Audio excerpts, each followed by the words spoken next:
Cockerell, he's just a true guy. You'll have a true time. I'll tell Cockerell, leave your troubles at the door. You know the game, you know the score.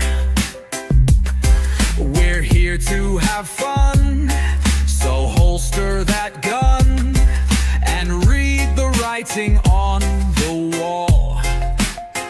The Predictions League, done every week. It just goes on and on and on and on and on and on and on and on. Why do I always get it wrong? Tell Cockerell, he's just a chill guy. You'll have a chill time. Tell Cockerell. Jose gets himself around, always talking Spurs wherever he is found, home or away. He always tips to win, throws the form book in the bin with a cheeky knowing grin. Tell Cockerell, he's just a chill guy. You'll have a chill time. Tell Cockerell.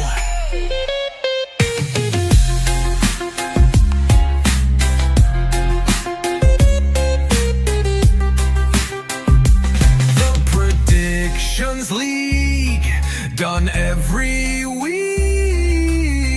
It just goes on and on and on and on. Why do I always get it wrong every time I play along? I'll tell Cockerell, the show is so chilled, your time is well filled. If you want good friendly chat, then here's where it's at. I'll tell Cockerell.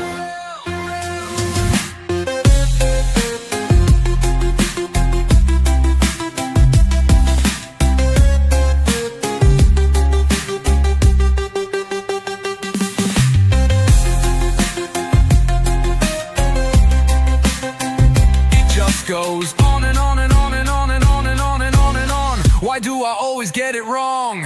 I'll tell Cockerell, the show is so chill, your time is well filled. If you want good friendly chat, then here's where it's at. I'll tell Cockerell.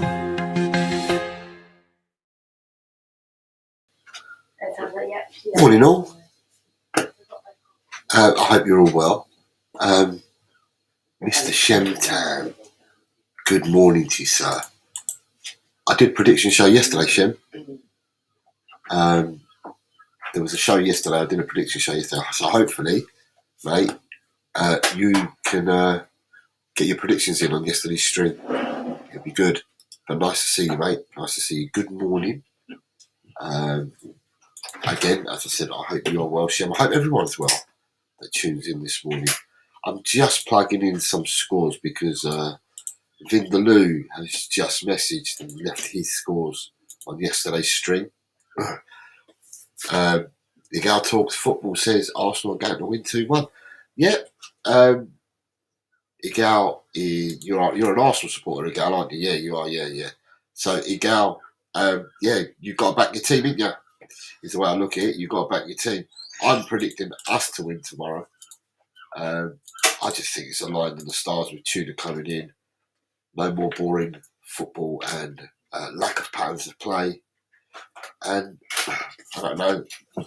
Don't want to speak out of turn or anything, but I think Arsenal have not been the Arsenal, the all-conquering, domineering team that they were first up until Christmas, so to speak. I mean, I don't know, but do you think that Arsenal, that Arteta overuses his overuses the players that he's got. I mean, his alarming stat was, and it's it's an alarming stat. Although football's never built on stats, it's an alarming stat. But the fact that Christian Norgard in the summer signed for Arsenal, and he's played 4 times for Arsenal this season, culminating to 32 minutes of football. Now, I know you've got Rice, Zuberman. You've got some quality players in your squad. There's no doubt about that with Arsenal. They've got quality in the squad. They really have. But these players are playing game in, game out, game in, game out, game in, game out. And Norgard, for me, I was just quite shocked because it's quite telling as well, in the sense that in the summer, Tottenham were looking at Norgard as well. And Thomas Frank, being his previous manager, Arsenal, I don't know what Arsenal have offered him. I don't know what Arsenal have said. I don't know what Arteta said to him when he spoke to him. I don't know whether he's promised a lot more game time than what he's actually played. But surely if Thomas Frank had a chat with him, Thomas Frank must have said, you will be one of the mainstays whilst I build my team up. And I thought he may have got a lot more game time at Tottenham than whatever Arsenal have promised him. But I don't know what Arsenal said to him in order to get his signature. But again, as I said, four matches, 32 minutes. And then you start getting your players dropping and getting some injuries. You've got nowhere near as many injuries as us, but you're dropping and getting some injuries. Arsenal have always played the false 9 way of football. They have done throughout the last 5 or 6 years. They've played the false 9 way. And I presume they're going to play the false 9 way tomorrow again. Even if you play Gyökeres, and I'm not sure Gyökeres is actually a number 9 or has been a 9 for Arsenal. Gyökeres, Arsenal will play a false 9 again tomorrow. It's interesting because people say, yeah, we know Igor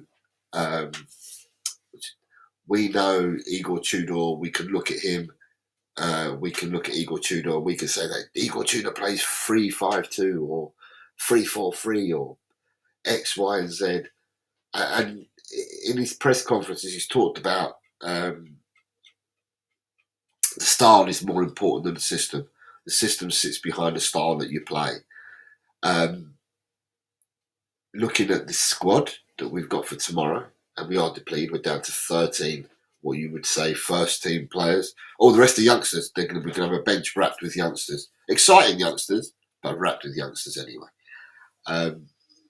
Who knows? Some may get some game time tomorrow. I'm not sure, don't know, but some may get some game time. Or are we going to do an Arsenal and just play and flog our players because we don't trust in our youngsters to come and grab some minutes to give some rest to our players because we're down to threadbare bones.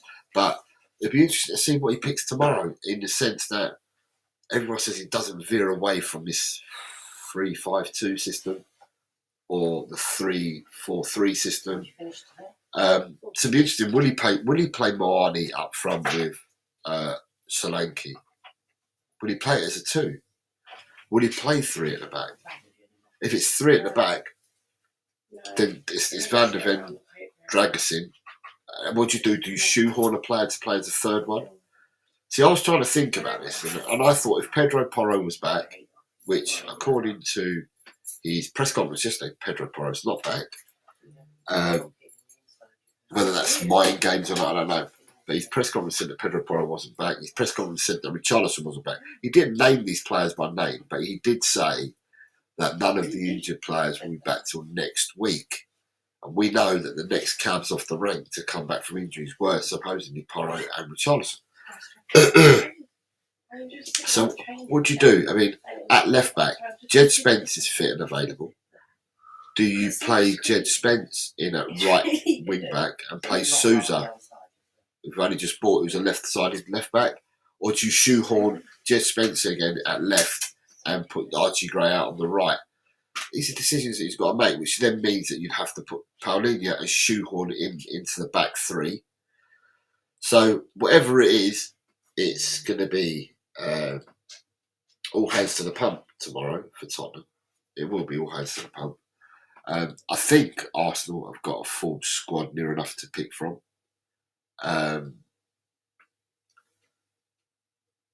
think there was some talk of what's his name, the captain,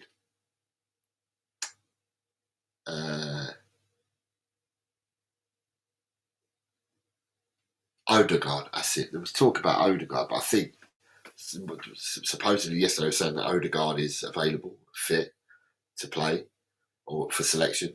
So Arsenal have got a lot more to pick from tomorrow. But like I said on yesterday's show, for me, the crowd will be up for this one tomorrow. The football and what we've seen, and the annoyance of some fans with the football that's been served up this season, culminating in people turning on the manager. And I think tomorrow the fans will be united behind Igor Tudor and the team. I think they're going to be really, really up for it, more so than any other game that I've been to this season. I mean, the atmosphere in the stadium, and you don't get raucous atmospheres anymore. Our White Hart Lane we used to, but you don't get raucous atmospheres anymore in stadiums where people are on volume 100 from start to finish of the game. You find it's in pockets, and it depends on the passages of play. It depends whether you're doing well, whether you're doing badly, whether you've scored a goal, whether you've averted and you've done something really well. The fans tend to be up for it all the way up until kick-off. And then after kick-off, it's just pockets throughout the 90 minutes of when the fans get up for it. Tomorrow, though, I can see these pockets becoming greater and having more sustained periods of support and singing and chanting tomorrow. I think tomorrow, everything goes away. It's the North London derby. Supporters would be right behind the team tomorrow. And my belief is that after tomorrow's game, the focus will then go back onto Vinay Venkatesham. It will go back onto Johan Langer, and it will go back onto the board. And cheering the players, as long as they put some effort in tomorrow, win, lose or draw, which obviously is a Tottenham supporter hope for a win, everything will revert back to type. I just think tomorrow the fans are so behind. It's this one game of football. It's this North London derby, and I think everyone's just going to be up for it 100 million % behind the team and the manager. But then, as I said, I think it's going to revert to type, and I think they will go back to being against the board and Langer and Venkatesham. I mean, there's a lot of rumours and skullduggery coming out saying that Tottenham possibly may get rid of VV, Vinay Venkatesham. I'm going to call him Double V. There's a lot of rumour that he won't be here beyond the summer. There's a lot of rumour with Langer. But that's what they are. They're just rumours. And at the end of the day, these rumours don't benefit the team, don't benefit the manager. What you need to do is you just need to concentrate on your next game. And the next game is tomorrow. It's funny because I put in the title 24 hours. And I'm doing this show 30 hours. So it started 30 hours before kickoff. But I put 24 hours only because it's tomorrow, isn't it? It's the day after it's tomorrow. But yeah, what do you guys think? My chat's working now. So I've got Morning Mr. Muscle. It's so good to hear the theme tune again. Really hope you've been okay. So Shem, I did a show yesterday. My return show was yesterday. So I hope you're well, Shem. Like I said, leave your predictions in yesterday's show, please, mate. Or look on the community page, Shem. I left the fixtures in the community page. But there are 3 bonus games as well. So if you are still partaking, mate, you're more than welcome to. Just leave them there. And I'll be grateful to take your scores on board. Igal said that Arsenal are going to win 2-1. And he agrees that it does need to rotate. And he does say that Norgard is the last choice centre midfielder. Igal, what I say, he's still here, mate, is that it's not about being the last choice, is it really? I mean, I'm older than you, Igal, but still, you know your football as well, mate. This has become a a squad game. It's no longer a team game. Many years ago, when I was playing football and watching football, we didn't have substitutes. It was 11 versus 11, and that was it. Then they brought in a substitute, 11 and a sub, and then it went from 11 to 2 subs, then 11 to 5 subs. But if you go back to this watching football in the 70s and the 80s, football was played, well, played on the carpets it's played on now. It was played on bomb sites, I call it, the muddy pitches, and it was played on bomb sites. And, you know, if you look at the teams that won leagues back then, I think Liverpool one year used just 15 players in the whole season. I know there's more games now. People are going to tell me there's more games now because the Champions League used to be the European Cup, has been widened and opened up to further games. But back then you had a first round where it was 2 legs, the second round was 2 legs, third round was 2 legs, quarters was 2 legs, semis was 2 legs, and the final was 1 leg. So you still played them games. FA Cup games back then, you played an FA Cup game. If it was a draw, you went to a replay, and it didn't matter. There wasn't a cut-off point on how many replays you played. You replayed till that game was over. So they did play more games. They did play a lot of games back then. And then you've got your FA Cup and you had your League Cup, which people didn't. They don't use the FA Cup and the League Cup as they do now. Back then, your first teamers were playing the League Cup, your first teamers were playing the FA Cup. So there was lots of games played back then. People are going to turn around and say the football now, compared to back then, it's robotic. You have to be an absolute athlete. I mean, gone are the days where you used to have, for Arsenal, Charlie George. Don't know whether you remember Charlie George Gal, but Charlie George used to have a fag in the changing room at half time. He weren't the only Arsenal player, but famously Charlie George would have fags in the changing room. Ozzy R. Dealers used to smoke in the changing room. There's loads of players that used to smoke in the changing room at half time, before the game, after the game. You know, the way that people look after themselves now is a lot different to what it was back then. But back then we had Mavericks, now we haven't got them. For me, football's become a lot more boring now. But you know, it is what it is. But like I said, it's last choice. It's become a squad game now. It's not a team game. It's become a squad game. And I just feel, and I don't want to be speaking out of turn because obviously I support Tottenham, we support Arsenal. But I feel, from me looking into Arsenal, I just feel that he's flogging your players. He's picking the same players. He's not resting them up. He's not rotating players. And that could be to your detriment. I don't know. It could be to your detriment.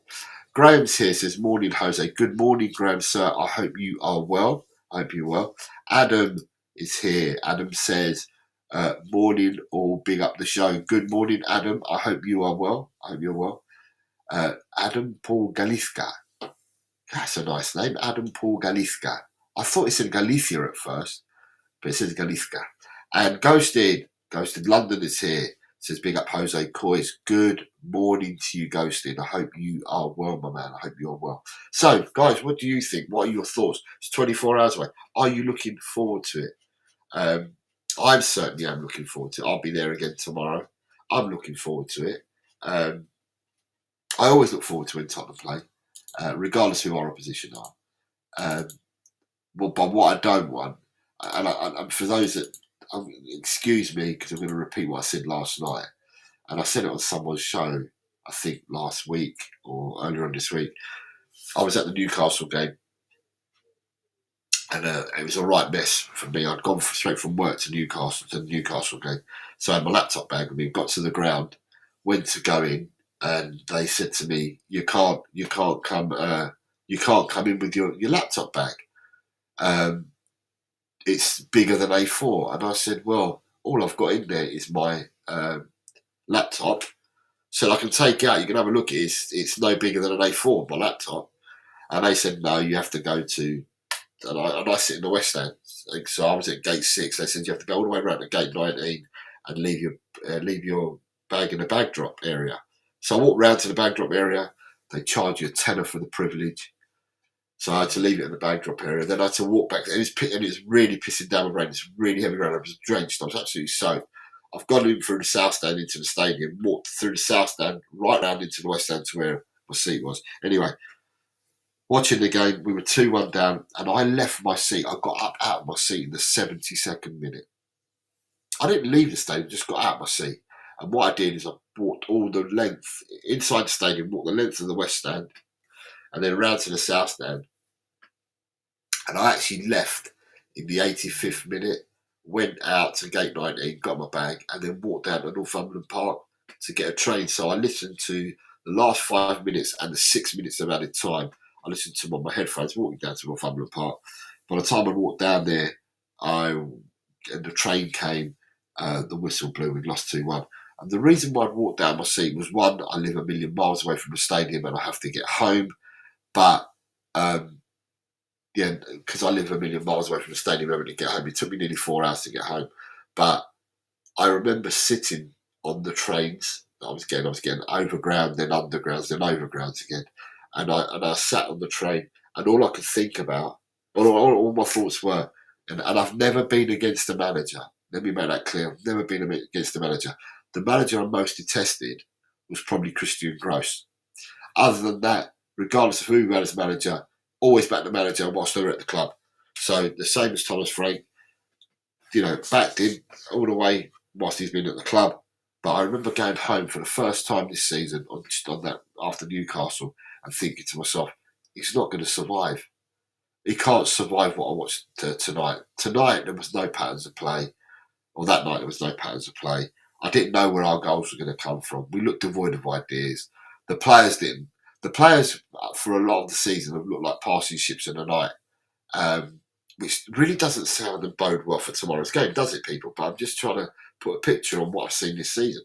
So yeah, like I said, for 3 hours, 3 to 4 hours on the journey home, I just thought he won't survive this. And obviously the following day, they relieved him of his duties. And I know that he gets a payoff, yeah, because these people are in high jobs, and they will get a payoff. But I still feel sorry for someone that loses their job, regardless whether you're at the top end of the ladder, bottom end of the ladder. It doesn't matter who you are. It must hurt. It can't be good to lose your job.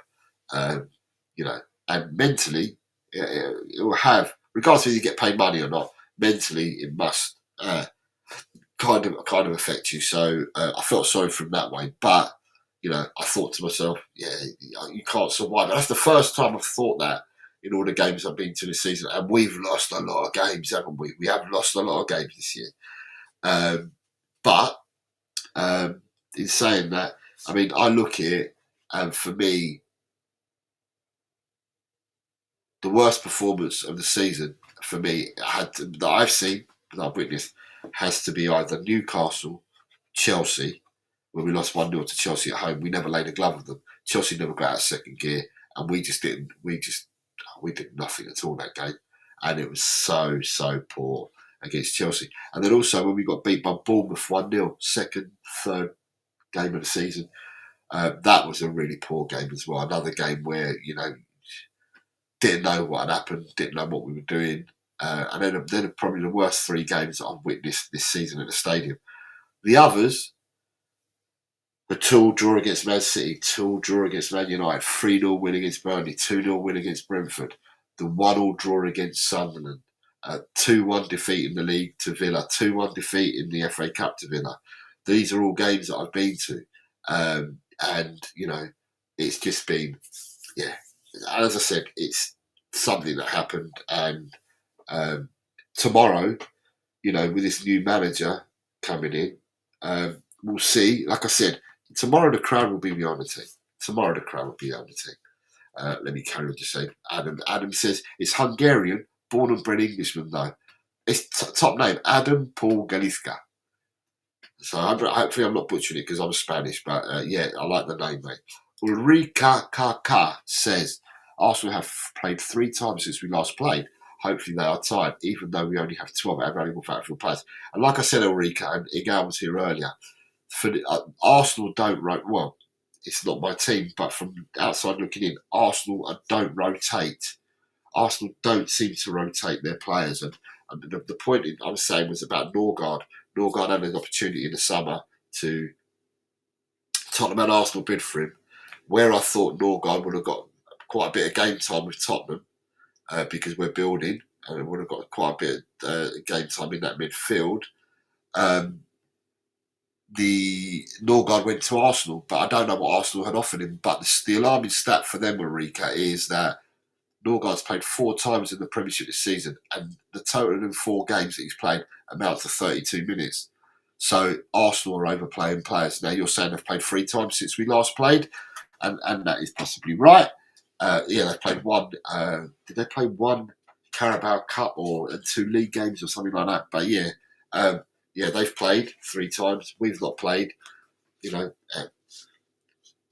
Grateful for small mercies, I'd say, Ulrika, because we have players that were on their last legs. So having them 12 days has probably helped them. But we do need more players back. Good morning, Kuma sir. Kuma says, big up, Jose. Good to see you back, mate. Another reason the squad was so much smaller back in the 80s was only being allowed 1 sub until it changed in either 87, 88. Exactly what I said earlier, Kuma. I said earlier that if you go back to the 70s and 80s, when Liverpool were winning their leagues, Liverpool were using 15 players in the whole season. Liverpool were reaching European Cup finals. And back then, first round, second round were 2-legged affairs. The third round, if there was a third round, the quarterfinals, semi-finals, all the way through, it's 2-legged affairs. Final was one leg. If you played in the FA Cup, you carried on playing until someone won, so you could go to a third replay. So it didn't cancel. It did 90 minutes, you got penalties. It was like you play 90 minutes, you play the extra time, and if it was still a draw, you take it to the next replay.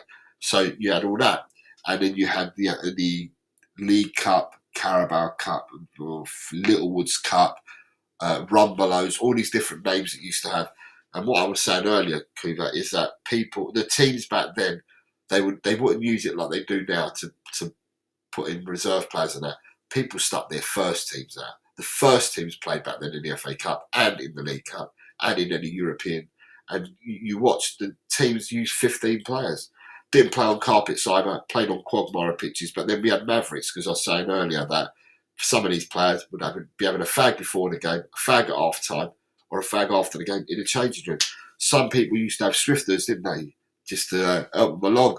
So, Kuba, I did message you on the community page to say that there are 3 bonus games for this week, and they were Real Sociedad versus Real Oviedo, Bayern Munich versus Eintracht Frankfurt, and Juventus versus Como. So if you'd like to get them 3 in, then you will have a full house. Adam says I've made a correct pronunciation. Thank you very much, Adam. I suppose it helps being Spanish and that I speak a few different languages. It probably helps my pronunciation. Adam also says, the Woolwich don't like it up. In all seriousness, I think we can nick something tomorrow. But in my opinion, I will be able to tell what I'm in for the minute I'm on the Tottenham High Road. Atmosphere is key. I think, Adam, like I said, the atmosphere, mate, will be there tomorrow. It'll be there in abundance tomorrow. It'll be raucous. Like I said, you go to the games as well, Adam. You know what I'm talking about the crowd up until the trumpeter goes. Like, it's, and when the Spurs and all that, that happens before the game. In the South Stand, everyone would be beating, saying Arsenal get bad everywhere they go. You'll have all that going on, but then it goes quiet. You get periods of the game where the crowd pipes up. Like I said, whether it's a goal or a good interception or a good piece of play, or they just generally, pipe up and sing. It's not like the old White Lane where the singing was non-stop near enough for the whole game. But I feel that tomorrow we're going to get the biggest amount of backing from the fans will be tomorrow because it's Arsenal. Also, as well, like I said, I can't speak for you, Adam, but I can't speak for you, but I'm saying in general, I feel that from the fan base at the stadium, from what I can tell, from the people that I meet and the people I talk to, I think the fan base are just like, Frank's now gone. We've got somebody else coming in. We are looking for a different type of football that was being played, and if that comes about, people will be happy, won't they? If that comes about, people are going to be happy. So I just think that tomorrow Yeah, it's vitally important. Adam, whereabouts are you? You south, north, east, or west? Adam, just out of interest. I'm a west stand myself. Although I've been in the south stand this season, I've been in the east, the west, and the north. But my season ticket is now in the west stand. I was a One Hotspur Plus member at the start of the season. I was 123,000 in the queue, and I managed to bag myself a half a season ticket, which now means I'm entitled to one next year if I so wish. Do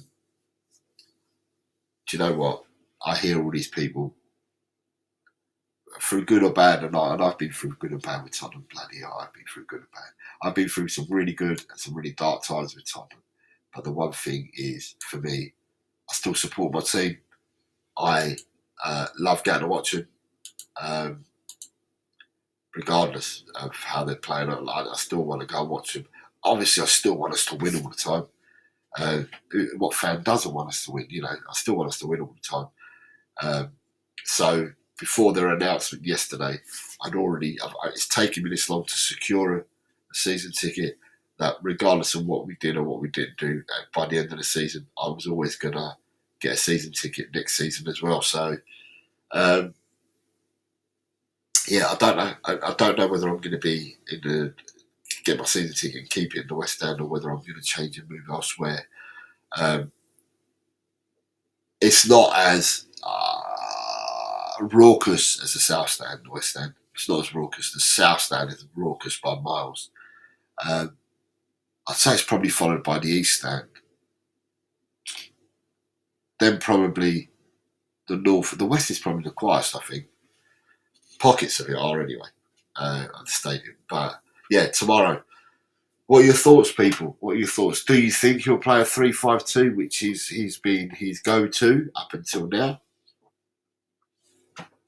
Or do you think he's going to change it up? Are we forced by personnel? You know, our squad, and I've said this for the last 2 or 3 years. Our squad is so lopsided. It is so lopsided that you have to shoehorn people into positions, and we do that because it's lopsided. And tomorrow will be no different. If it's the case is you've only got 2 fit centre halves. Although saying that, Junai Byfield for the under 21s, Junai plays centre back. But when he's come and played with Tottenham, he's come and played and filled in at full back when they brought him on. Good morning, Eltel. Eltel has the same name as me, but he's an Everton fan. I know who you are, Eltel. Good luck to you tomorrow as well. Sunday. Are you Sunday or are you Monday against Man U? Anyway, regardless of that, I've predicted you to beat Man U 2-0, Eltel. I've got Everton to win 2-0, but I've also got Tottenham to win 2-0 tomorrow. So, yeah, good luck to Everton. Sad news on Grealish for you, pal. Really sad news for Grealish. But Dewsbury Hall's now back. You've got Ndiaye back from the African nations, so hopefully you can start. And you've got Jared Brathwaite back now as well playing. Hopefully you can start picking up some more points as well, Eltel, and climb that league. But yeah, I've got you for a 2-0 victory against Man United. I just want you lot to shut. What's his name? The Portuguese fella, Fernandes. I just want you. Anyone who can shut Fernandes up, I'm all for it. I'm all for it. Spurs will be fine. I think Forest will go down, says Eltel. Really, football was never played on paper. So you've got Arsenal who are top of the league by however many points, and you've got us down in 15th, 16th place. Form goes out the window. It's never, ever, ever has football been played on paper. So people are saying that Forest have got the hardest games, the hardest running, but you've got to play all these games. It doesn't matter who you've got. The league is kind and brutal at the same time. At the start of the season, the computer generator will give you your 38 games in order, barring any replays or any changes for any postponements or anything that goes on. The computer selects 38 games. You play them in this order for the season. And then you just go out and you play your matches. And where the chips lay, they will lay at the end of the season. It's going to be interesting. You've got Forest, West Ham, us, Palace, Leeds, all vying to pick up points. They're all vying to pick up points, and only one of them can go down, because I think I watched Burnley last week, and I think that was the last knocking for Burnley. I think the stuff has been knocked out of them. Yeah, they look like the stuff has been knocked out of them. We've obviously got it. Brighton and Hove Albion on 31, so they could be bought into this as well. Brighton, Fulham on 34, Sunderland 11th on 36. So West Ham are 12 points, they're on 24, so they're 12 points behind Sunderland. There's still 12 games to go. Eltel says, will we be okay? Young players, we've got good young players, but Moyes won't play them. And this is what happens. You can have a squad, you can throw in the youngsters, but I've got a feeling that tomorrow, we play again next week, so tomorrow you would have to think that if players have to come off and to give them a rest, you'd think that some of the youngsters will get a turnout tomorrow. Whether it's 5 minutes, whether it's 10 minutes, 15 minutes, regardless of the game that you're in, you can't have your players just all burning out. So it'll be interesting to see what he does. It'll be very, very interesting to see what he does. Just checking if anyone's posted. No, I don't really have.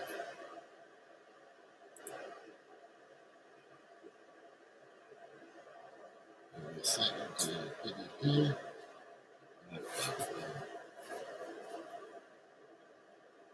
no one's posted. Okay, fair enough.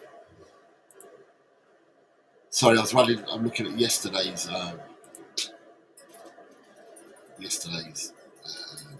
stream, because I started my predictions league again yesterday and it's been paused whilst I've been away. Starting it again, I just want to make sure I've caught everybody's predictions. Adam says he fully agrees to South Stand, mate. So you are in the South Stand then, Adam. So you're in the boisterous part. Got many a friend that's in the South Stand. I tend to go to the South Stand before the game, underneath gate, if you want, or door 22, where the long bar is. The corner of the long bar and the fish and chips. Stairwells there. You've got the benches, and then just behind the benches you've got the stairs that go up, and you've got we stand there, we look at the TVs and that, we all congregate there and have a chat before the game. So I kind of meet quite a few people in the South Stand before I go and take my seat. But yeah, it is quite boisterous in fact in the South Stand. But what do you guys, Adam? What do you guys think for tomorrow? I mean, I'm saying 2-0, but I've said 2-0 all week. I just think that with the crowd being behind us, football was never written on paper. I'm just hoping that we get some oomph, or we've got some oomph tomorrow, and that we go at Arsenal. Don't just sit off them. Go at them sensibly, though, but go at them. I think the game gets won or lost if we're playing a 3-5-2. I think the game gets won or lost in the middle of the park tomorrow, to be honest. If we're playing 3 at the back, if you play 3 at the back, I don't see Gyökeres getting the better of Van de Ven. I can't see any of the Gabby Jesus. Don't think he'll get the better of Van de Ven. I'm only singling out Van de Ven because Dragusin is not as quick as him, but then you've got the wing players. Saka hasn't been on fire. I think he's played well, but he hasn't been on fire. Madueke, and he's ex-Tottenham, isn't he, Madueke? He's looked quite good when I've seen him play. He's looked quite good. You've got Rice and Zubimendi in midfield. They need to stifle them. And then if you're going to play 2 up front, whether it's chronology or not, whether Richarlison is fit to play some part. If you start with Moani and Solanke, I saw Solanke first season he was at Tottenham, so he's been there. What is his second season now, isn't it? Or his third season now? Anyway, Solanke, when we first played Arsenal, first game that Solanke played in North London Derby, and we were at home against Arsenal. Solanke against Gabriel. Oh my God. I were firing the ball at Solanke, and Solanke was taking it on his chest whilst having Gabriel up his back and trapping the ball in his chest and bringing it down. And it was such a sight to see after watching Richarlison in previous games, the ball bouncing off his knee, off his shin, off his chest, off his thigh. You know, just not being able to trap the ball. Or as we used to say back in the day, trap a bag of cement. He couldn't trap a bag of cement. And that's what we'd seen. And then all of a sudden, we're looking at this bloke, Solanke, who's trapping balls on his chest that being fizzed at him, whilst over the players marking him, marking him, which was good to see. So tomorrow, I think, across the middle of the park, whether we play 5 across the middle, 3 across the middle, I just think that's where the game's won and lost. But I also think that most football matches are won and lost in midfield, regardless of the opponent. I just think, that the engine dictates the game, basically, normally. So, tomorrow it gets won or lost in the midfield for me. But I am still going for a 2-0 win.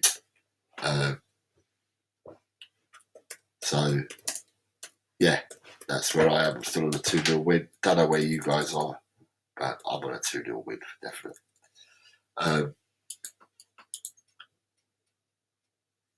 Am I right? If you watch me, you'll see that I always back my team. I don't back against them. Always back with them. But it's interesting. What do you guys reckon? Do you guys think it'll be a win, draw? Is it a loss? Are you looking forward to the game? Are you breathing a sigh of relief because of what's happened? The change? What is it that you guys are feeling for tomorrow? And if we still have people from the Arsenal camp here, then I'll be interested to see what the Arsenal people have got to say, because with Arsenal, I think Arsenal secretly, I think Arsenal are a bit upset that Thomas Frank has left. It was a bit like in the latter years of Arsene Wenger, if I'm going to turn around and say it differently. When Arsene Wenger was in his last 3 to 4 years at the club, and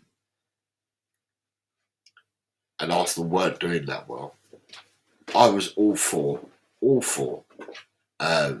having Arsene Wenger stay on. I didn't want Arsenal to get rid of Arsene Wenger. I actually think that Arsenal kept Arsene Wenger for probably at least 3 years too long. But I was always in the camp of, he's a great manager. Keep him. And that's jesting with the Arsenal fans. Keep him. I think Arsenal fans would, by the same token, they probably wanted Thomas Frank to be kept at Tottenham, because having Thomas Frank at Tottenham would probably, or is perceived by the fans of Arsenal, that would give them a greater opportunity of possibly winning the game. But now that we've made the change, and now that we've got Big Bad Igor in the house, I think Arsenal fans are looking at it slightly differently. They're not as chest out and pumped as they probably were a month ago. I'll say even a month ago, when we still had Thomas Frank as manager, but now that's all changed. So it'd be interesting to see. But that's, as I said, that's my thoughts on that. I think that the Arsenal fans be a bit more gutted now that we've got Thomas Frank's out the door, basically, and that we've got a new manager. But we'll wait and see. But what are your predictions? What do you guys think the score will be tomorrow? Out of interest, out of curiosity, what do you guys think? I'm interested to know.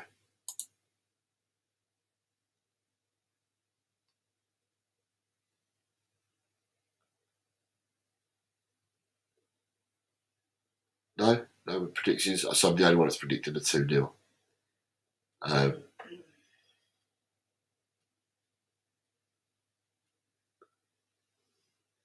just looking. Has Langer spoken again? Okay, so obviously Langer said so. So Langer must have said something because I can see people posting about Johan Langer. So Langer must have said something. Don't know what he said, but he said something. Yeah, so tomorrow, I think tomorrow I'm going to travel early. I'm going to go up to London. I'm going to go and visit my aunt before the game. I'll go and see my auntie, see how she is. She's any semblance of remembering me because she's got dementia. She told my sister last week she hadn't seen me for years. And every time I see her, she asks me if I'm married and then repeats it again 10 minutes later. So we go through the same cycle over and over again. It's really, really sad.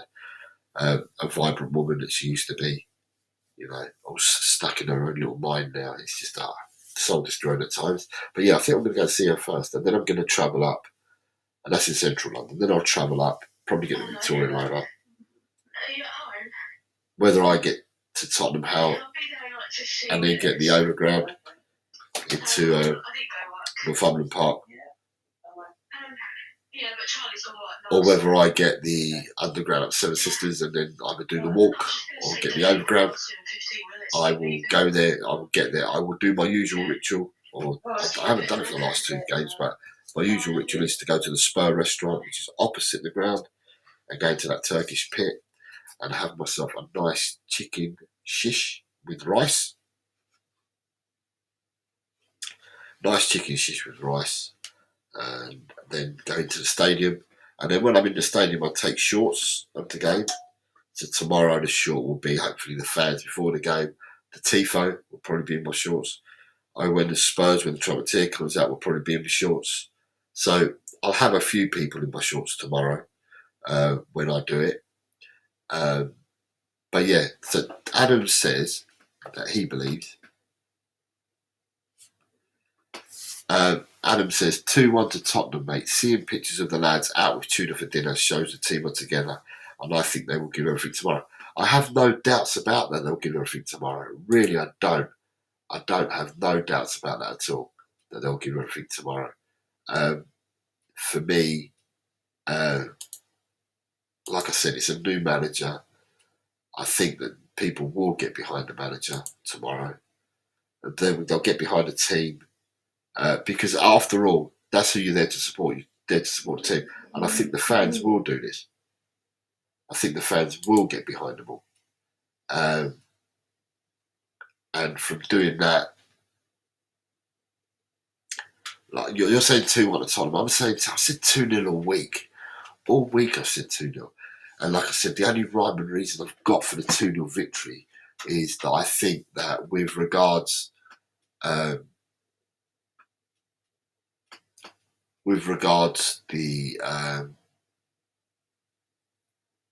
manager change,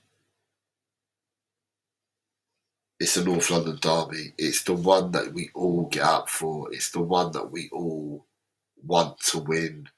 Out of all the games that you play in the season, that's the one that everyone wants to win above all. People always say this, and it sounds corny, but when your fixture list is generated by the computer, the first fixture you look for is Arsenal. Arsenal home and away. When are we playing Arsenal home and away? Is what you look for straight away. So, yeah, I mean, for me, it's I've got 2-0. I'm looking forward to going to the game, and I've got 2-0, and I'm not going to even give goal scorers. We just need to get the points, don't we? So, for me, it's 2-0. 2-0 all the way, isn't it? God, it's got to be 2-0 all the way. But 2-1, like it, Adam, like it. As I said, I run a predictions league, and in the predictions league, I have got, these are the results we've got: a 2-0, a 1-0, a 0-2, 0-2, a 2-all, 2-1, 1-0, 3-1, 2-1, 1-3, 2-1, 2-1, 2-1, 3-2, 2-all, 2-1, 2-0, 2-1, 2-1, 1-3. So I don't know. There's quite a few people that have gone for a home victory tomorrow, and I just think it's the new manager bounce. It's the fans being on side with this new chap. It's a new chap. We're gonna all see. We're all gonna see what happens, and we'll go from there. Peter Kagayas is here. Good. I'm going to have to say good evening. Peter, it's good evening. It's evening for you now, isn't it? Yeah, it's morning for me. It must be your evening. Peter, good evening. Are you on your way to work? Are you at home? Yeah. But he's gifted 5 channel memberships and they've gone to Cotters99, Stint Steep 316, Mr. Odangwa, and Daniel Coys. Ronnie's here, says good. Hello, Jose Coys. Ronnie. Good morning, Ronnie. Missed you yesterday. I started predictions again yesterday, Ronnie. Same gig as before. It's for members again. Started it again, so it was a pause. You'd have to look at yesterday's video if you haven't already to see why I've been away and why I've restarted it again. But we did restart the predictions yesterday. Quite a few people have already predicted. Out of the top 10 that were playing, I think you're the only one in the top 10 who hasn't predicted. I think everyone else has predicted apart from you in the top 10. Look at this, Ellie. Ellie says, Jose, you're bunged up. I hear you, but you're a trooper. You still carry on regardless. Ellie, all I've got to say to you is that you haven't done your predictions for the 3 bonus games. You need to predict. So you've got Real Sociedad versus Real Oviedo. You've got Bayern Munich versus Eintracht Frankfurt, and you've got Juventus versus Como. So I haven't got your 3. I was trying to tell you on yesterday's show, but you weren't coming back to me. Peter says, at work round Dublin Hospital. What time did you start, Pete? Did you start like at 9 o'clock in the evening or 10 o'clock in the evening or something? I know that you work until the last patient is. So although you might work to time, you go beyond time because you deal with whoever your last patient is. But what time did you start, Peter? And is it 10:30 now where you are in the evening? 10:30. Says big up all the chat and loving the 1991 FA Cup final shirt. Well, I had the 1901 shirt on yesterday, and now I've got this one on as well. So 214031. I will get them in for you.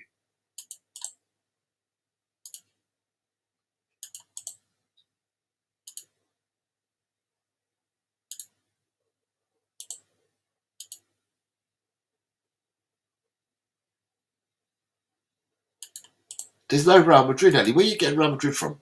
Real Sociedad 2-1, Bayern 4-0. The last game is Juventus versus Como. I don't know where you're getting Real Madrid from. You've got Real Madrid there. I don't know where you've got Real Madrid from. Bear with me, I'm just going to blow my nose. Because you're quite right, I am banged up. Hold on.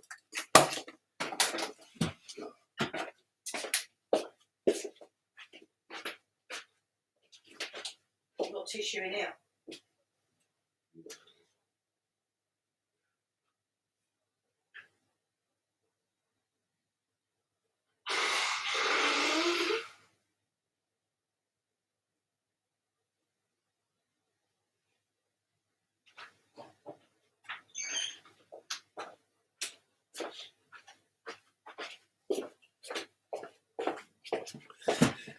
Aye.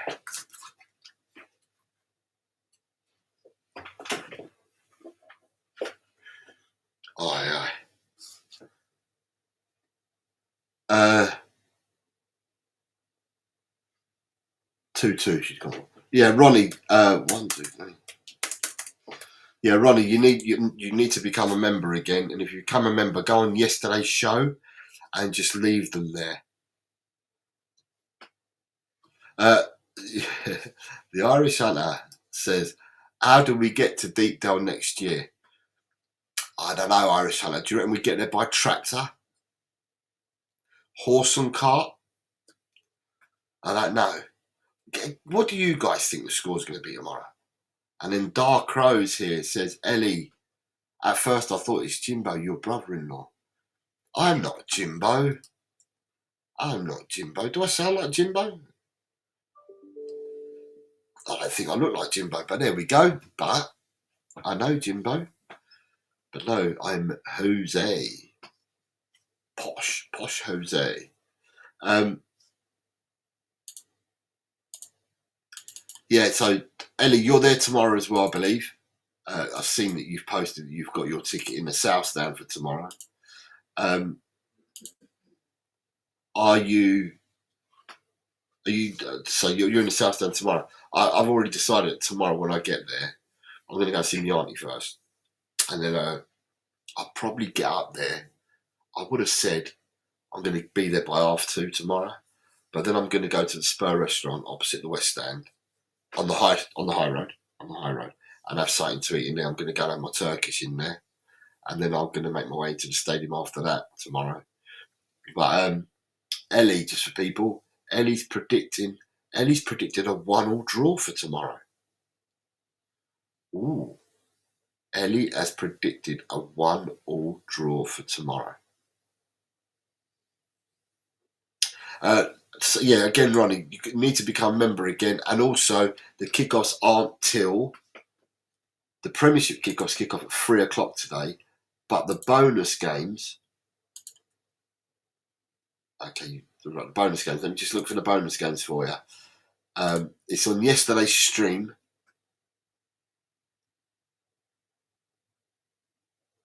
All Premiership games kick off at 3, so you've got time, Ronnie. And then you've got you've got an hour and a half. So the first bonus game, Sociedad Oviedo, kicks off at 1:00. Bayern Munich Eintracht kicks off at 2:30. About Juventus Como kicks off at 2:00. So the 3 bonus games start at 1:00. So you've got an hour and a half to get them in. The Premiership games all start. The first games start at 3:00. Ronnie has just become a member. Nice, become a member, should I say, Ronnie? Stancy saying, Deepdale hit me up next season. I live in Preston. But who do you support, Stancy? Who do you support? And when I'm saying horse and cart, and I said trad, I'm talking about travelling from down south, travelling up to Deepdale. Preston lost yesterday, didn't they? 1-0 with our Alfie Devine. Did he? I don't know. I'm not even sure he played, but I'm sure that they lost 1-0.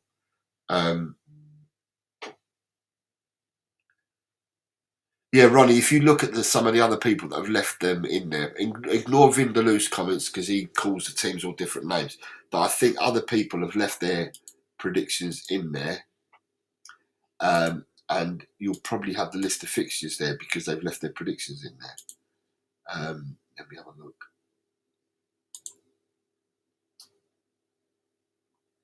Yeah, Jimmy Talks Football has put his predictions in there. So you'll be able to see who the 3 bonus games are, Ronnie. So yeah, leave them in yesterday's stream and I will add them straight away for you. No worries whatsoever. But yeah, so Irish Hunter, Darkrow and Stensty, what are your predictions for tomorrow? What do you think is going to happen tomorrow? Do you think we're going to get this new manager bounce? Do you think football's played on paper? Because everyone's saying on paper, Arsenal are top of the league, where we sit. On paper, Igor Tudor always plays a 3-5-2. On paper, his stats are really good for the first game that he comes in to take over. On paper, again, he comes in and does short stints and does really well. But what are your thoughts, guys? What are your thoughts? What do you think on tomorrow's game? Do you think any of this matters? Do you think the fans? Do you think the fans are going to be all on board tomorrow? Do you think that the fans are going to push the team on tomorrow? With Arsenal, do Arsenal rotate tomorrow? Do Arsenal go out again? Do Arsenal go out again and not rotate?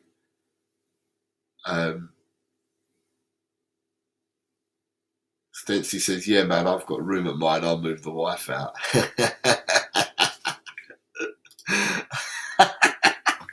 Yeah, man, I've got room at mine. I'll move the wife out. Oh, I don't know whether we should be happy with that, Stency. I'm not sure whether we should be happy with that. Stency's become a member. That was Peter Gagaius who gifted you the membership, Stency. Peter Kagaias. Yeah, gifted them out earlier. He's gifted it.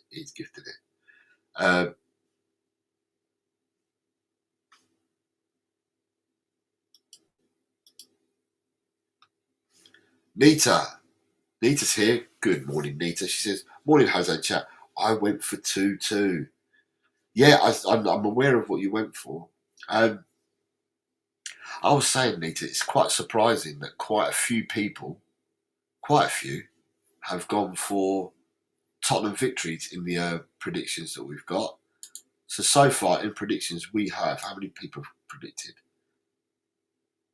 We have 20 people that have predicted, is that right? Yeah, 20 people that have predicted. And of the 20 you have, I'm going to talk at Arsenal wins. Right, you've got 1, 2, 3, 4. 4 people out of 20 have predicted an Arsenal victory.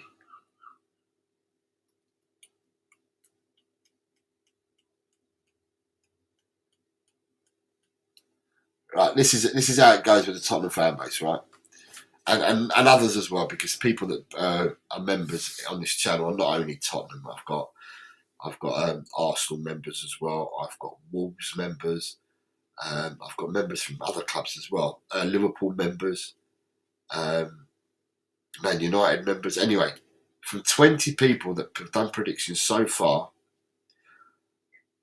13 people have predicted a Tottenham victory. 3 people have predicted a draw.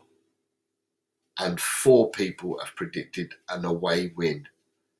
So whether it's blind faith or whether people are buoyant because of what happened with us replacing the manager, and because it's the Arsenal game, which is the biggest game for...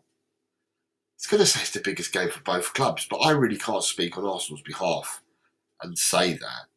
It used to be their biggest game, but with Arsenal being top of the league and everything, I don't know whether they classify it as their biggest game or whether they think it's their biggest game at this moment in time because they are looking to try and secure a league title. It's interesting, isn't it? Because the way it's panned out at the moment, if you look at the league table, if Arsenal, because Arsenal have still got to play Man City at the Etihad. So let's say Arsenal won every game. Let's say Arsenal won every game left this season, but lost to Man City, and Man City won all their games, Man City would win the league. By taking 3 points off Arsenal, Man City would end up winning the league. Because if they win their game in hand, well, it's not really their game. If they win their game in hand, I think Crystal Palace is their game in hand. If they won their game in hand, they'd be 2 points behind Arsenal, level games played, and they still got to play Arsenal at home. So by beating Arsenal at home, that would then put them a point in front of Arsenal. If they all won the rest of their games, and if Man City won the rest of their games, and Arsenal only lost that one. So, up at us looking up at that end of the table, we're not that far up, but looking up, there's a lot that can still happen at that end of the table. For us, it's just about us picking up our points tomorrow. Stensty says, I think we go 2-1 up and they scrab a 2-2 draw. But it's another game where a prediction is for a draw. So it's not predicting a loss, which is what I'm saying. I think everybody I've seen so far here has predicted a win or a draw, but not a loss, which is interesting, which is very, very interesting. So it bodes well. It bodes well. Just checking. Let's check. Is there anything there? Anything more there?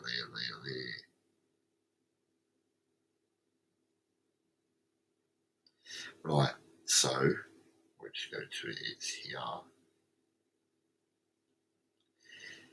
So I've just got a message from Blaine. He's flying over from Ireland for the game tomorrow, and he wants to know whether I want to meet up for a drink or for something to eat. That's the one thing you get with the top game. You get, everyone wants to meet up. Everyone would like to meet up. So. Ronnie, I will catch up and I will do them as soon as I finish the stream. But well done for getting them back in.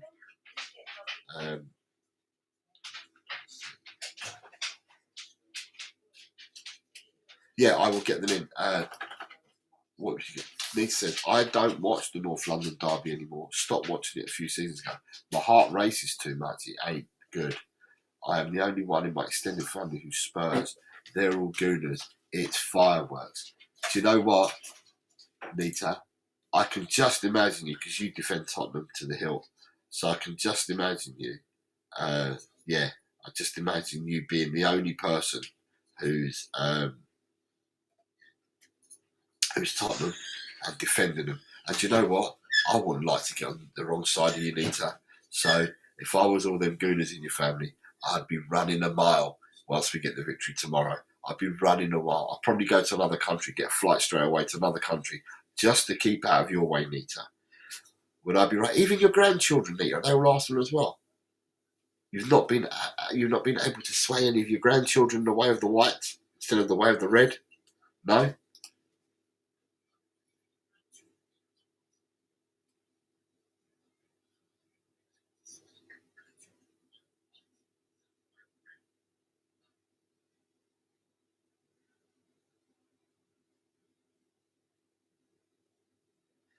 Sorry, I'm just going to post this from the phone because the only way you can do it. There we go. There we go. Right. So, yeah, I wouldn't like to be on the wrong side of Nita. If Nita says it, yeah, Ronnie, they've just come through, and Kuba's done his bonus games. They've just come through as well. So once I've done the stream, I will go and I will add you guys into it. But nice to see you back, Ronnie. Nice to see you back. You obviously missed what I posted in my community page because I posted copies of the predictions league and stuff, and I said I'm not sure when I'm going to be live, but if you want to start again this week, we can do. And from that, I think 8 or 9 people left their predictions on the community page, and I then decided yesterday morning, do you know what? I'm going to come back. I'm going to explain whilst I've been away, and I'm going to go live yesterday. And that's what I did. I went live yesterday, and I did a prediction show yesterday. So, yeah, we're back. We're back. Stency says, same in my house. Myself and my daughter are Spurs. My wife and son's are Gooners. It's going to go off tomorrow. I get back from work at 4:10. Work on a Sunday, Stency. What do you do, pal? I know that work's 7 days a week now. It's no longer. Back in the day, people used to say that working week was Monday to Friday, but yeah, working now is 7 days a week. Everything that we do now is 7 days a week. Everything that we do is geared around 24/7s, isn't it? So, even everything in life, you can do everything during the whole of the day. You can order things online at night. The world doesn't stop between 9 and 5, does it? Nita says, my granddaughter decided to support the Gooners and my grandson plays basketball. Ooh. So that's 2 of your grandkids. You only got 2 grandkids, Nita. I thought you had a whole battalion of grandchildren. I thought you had a big Mahusive family, is what I thought. Probably might, shouldn't think that, but every time that you put comments in there, I just seem to think you've got this great, big, humongous family. Honourable job, Sensi. Honourable job, look at that. Very, very honourable job. Support worker for people with dementia. Hats down to you, mate. Honourable job. Fair play to you, mate. Fair play to you. Must be very skilled in what you do because it's not the easiest thing in the world to deal with people with dementia. It's very hard. It's very hard, especially if they're your loved ones as well. Because if they're your loved ones, they're a shadow of the people that you used to know, and they're just blocked. They're just stuck in their own, you know. From time to time, they get stuck. As the dementia gets worse, and they're stuck more often than not. But yeah, there's periods that I turn up to see my aunt, whether it was at home or in hospital, and she doesn't recognise who I am. There's periods that I've turned up, and she said, when they've asked, who's this that's visiting you? She said, that's the young priest. That's the young priest from the village. So my aunt's 96 now, and all she talks about is about people and about things that there's nobody that's as old as her that would recognise what she's talking about. I mean, her daughter, my cousin, she's 71, and she doesn't know. She doesn't know what her mum's going on about. She's talking about places and about things that we would never, ever, ever know. We've never, ever met the people she's talking about, because she would have been what she talks about, she would have been a child herself. So she would have been up to about 8 years of age herself. Because some of the stuff that she talks about, we're trying to work out the ages, and it's like 5 to 8 years of age is what she's talking about. There's nobody alive of the age that would remember her of the people that she talks about and the things that she goes on about. Back in them days, she used to serve at people's houses. So she didn't go to school, but they used to go and be their hired help. So, and they call it serving. They used to serve at people's houses. And the things she talks about, we're completely lost upon. We don't know what's going on and what's, you know. She understands. She knows. But we don't know. We don't know. So, but yeah, honourable job, mate. Honourable job. Honourable job. Cuba. I still see nothing in this first line that encourages me. I sincerely hope I'm wrong, but I don't see us turning things around so fast. I tipped us to lose again. I don't know about turning things around so fast, Cuba, and I understand where you're coming from. I just think a one-off game tomorrow, we just need 3 points. So I'm not looking and thinking to myself, are we going to sustain something from now to the end of the season? I'm just looking at, are we going to get enough points to keep us away from the trapdoor? And that will start tomorrow against Arsenal. Like I said, Cooper, earlier, and I keep saying, I just think the fans will be up for it tomorrow, more so than they have been for a while. They will be up for it tomorrow because Frank's gone. It's a new start. What the manager said has encouraged and given people some belief that something can be done. But it remains to be seen. As I said, for me, tomorrow, the fans will be behind the team. There's nowhere ever that our stadium is like White Hart Lane was. White Hart Lane reverberated all four corners. Our stadium is just pockets, and they sing when, like most fans, they sing when things are going right and going well. And you know, we haven't had many things go right or go well this season. But I think tomorrow the voices will be louder than usual. And like I keep saying, after tomorrow's game, I think the concentration will go back to Vinay Venkateshan, Johan Langer, and the board. I just think it's just been parked for tomorrow. I don't think anyone's done this intentionally on purpose. I just think naturally people's thoughts are, we need to get behind the team. It's the North London derby. And I think they've parked a lot of the stuff that they've done, but they will go and attack it again in after this game. Stency says, mate, it's a heartbreaking job, but I'd love to help them live their best life wherever they are on their dementia journey. Yeah, correct. Totally agree with you. Cooper says, I looked after my mum for her final 5 years and she slowly lost to dementia. Terrible affliction for everyone. Yeah, Cooper, totally. It is. I mean, for the people that are left behind, it's soul destroying because you see somebody, you remember them as they were, and then you see what they end up becoming, and you're just like, wow, it just tears your mind. And this is my aunt. And you're talking about your mum. Two different mums. My aunt, you know, and I know how I'm feeling. So, yeah, I feel for you, mate. I feel for you. Nita says, I only have 2 daughters. That was enough for me. I have 5 sisters and 2 brothers. My brothers have passed away now. However, they're all Gooners and their children too. Sorry about your brother's passing away, Nita. So that means all your sisters and all your brother's children and all your sisters and brothers are all Arsenal as well.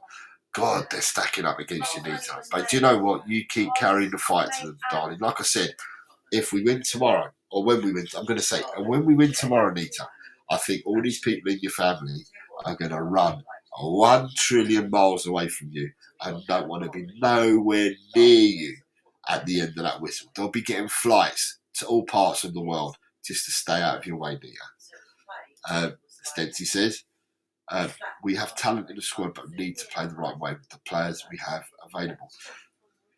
It's hard though, Stency, and I understand and I agree to some part, but if football wasn't playing about like he said, but if he's going to play his 3-5-2 system, then it's shoehorning players again. And this is all, I don't know whether it was mind games or whether he's a straight shooter, Igor Tudor, because reports have it, I mean, I've not seen any videos, right, but reports have it earlier on this week that Porro and Richie were both back in training. But when he was asked a question yesterday at the presser, he turned around and said, none of the injured players are back. They'll be back next week. Now, if that's the case, let me go back to it. If that's the case, then tomorrow we will have at our disposal, bearing in mind we played a 4-4-2 system in the last game that we played.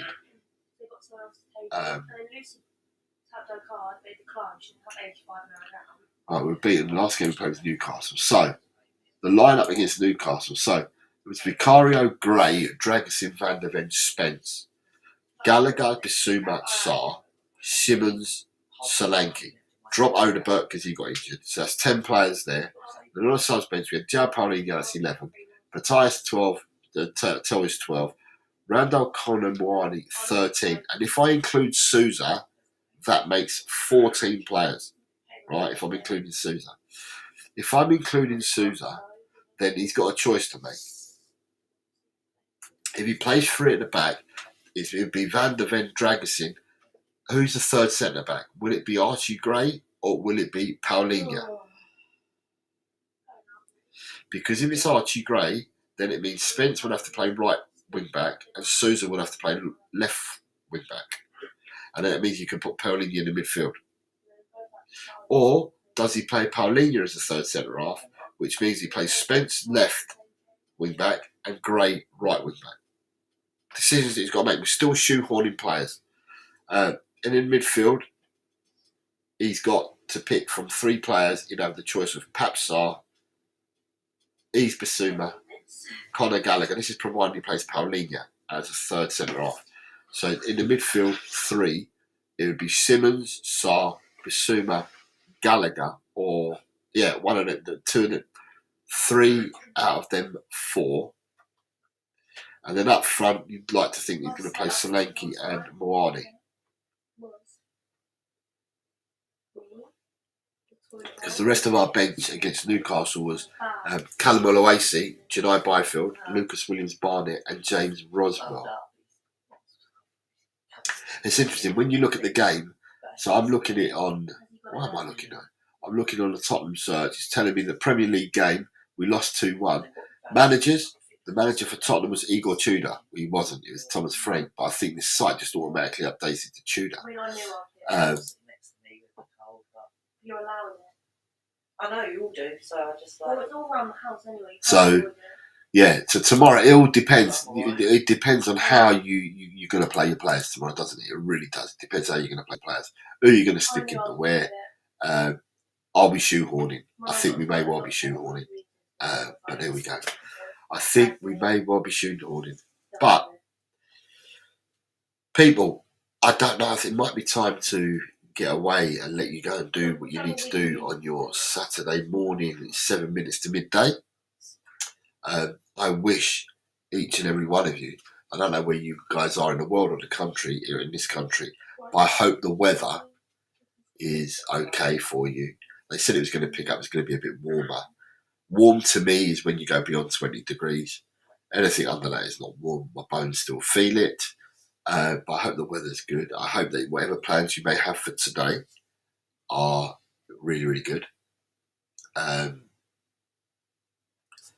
Nita's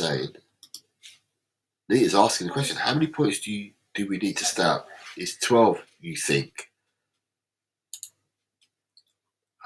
We have a look at the league tables.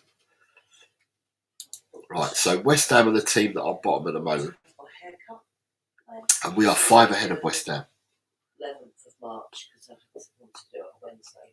I'm off, but I've got. If we got 12 points, that means West Ham would need 17 points from the last 12 games, or 18 points to overtake us if we got 12 points. I don't think West Ham are getting 18 points. Following Wednesday, I'm getting my eyelashes done. It depends because football's never written on a piece of paper. I would have thought that another 9-10 points possibly may be enough. But football's never written on paper. But it's just a case of where do you think we can pick points up? Now, looking at the games Tottenham have got left, we have I don't care anyway, whatever it is, I just want them to Arsenal tomorrow, then we've got Fulham away the following weekend, so we get another whole week off.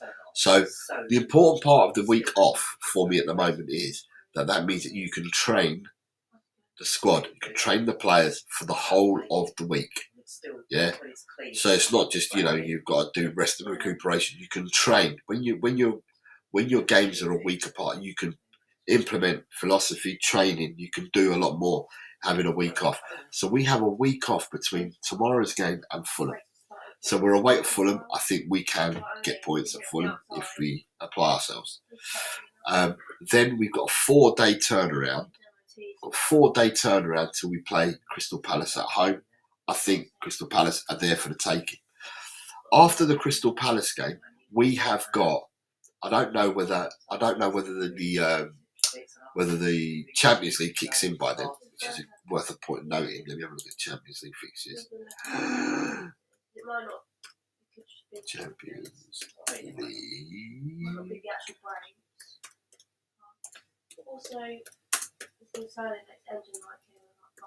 Fixture. The first couple of them, because there's the machine thing that tells you what problem is. The catalyst. Right. They're expensive. Let's have a look if we can work this one out.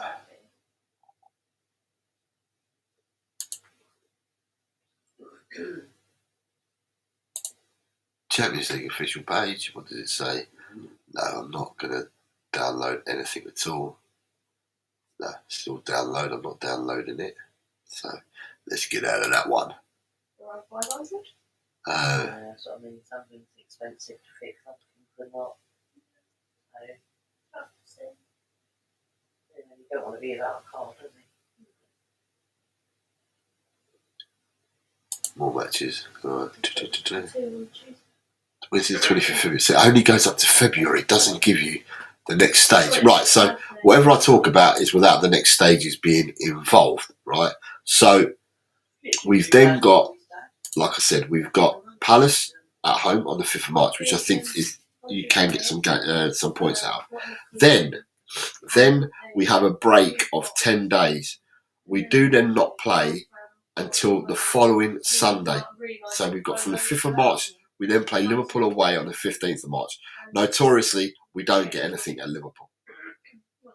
Then a week later, we're at home to Nottingham Forest. Surely, points against Forest. Then we have a break of nearly 3 weeks, and that's due to international break and FA Cup week. We have a 3-week layoff until we play Sunderland away on the 11th of April. By then, I think that we'd have players back, and by then we would have implemented a style of play, because Tudor would have been into the role for 1, 2, 3, 4, 5. It would have been 5 games into the role by the time we play Sunderland away on the 11th of April. So I think that we may be able to do bits by then, by the 11th of April. Then we've got on the 18th of April, so a week later again, we play Brighton on the 18th. also got. Then on the 25th of April again, the important thing, these are all a week apart. These are a week apart, right? We then got Wolves away on the 25th of April. By that game, by the time that game comes, Wolves may already be relegated. So they'll have nothing to play for when we go and play Wolves away. Then we've got Aston Villa away on the 2nd of May, which is a week later. And then a week after that, we're at home to Leeds United. It'll be there or thereabouts fighting with us, or they are at the moment. Will they be then?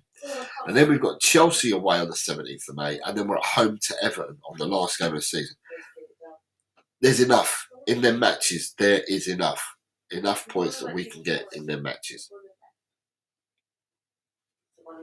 Who do West Ham have left to play? I mean, West Ham. Mr. Shear is in the house. Good afternoon. Sorry, good evening, David. I hope you are well. Right, West Ham's.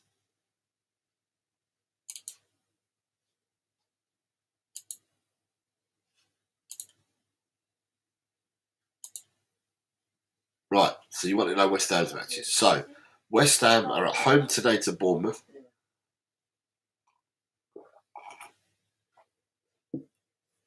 West Ham are at home to Bournemouth today. They're away to Liverpool. Away to Fulham.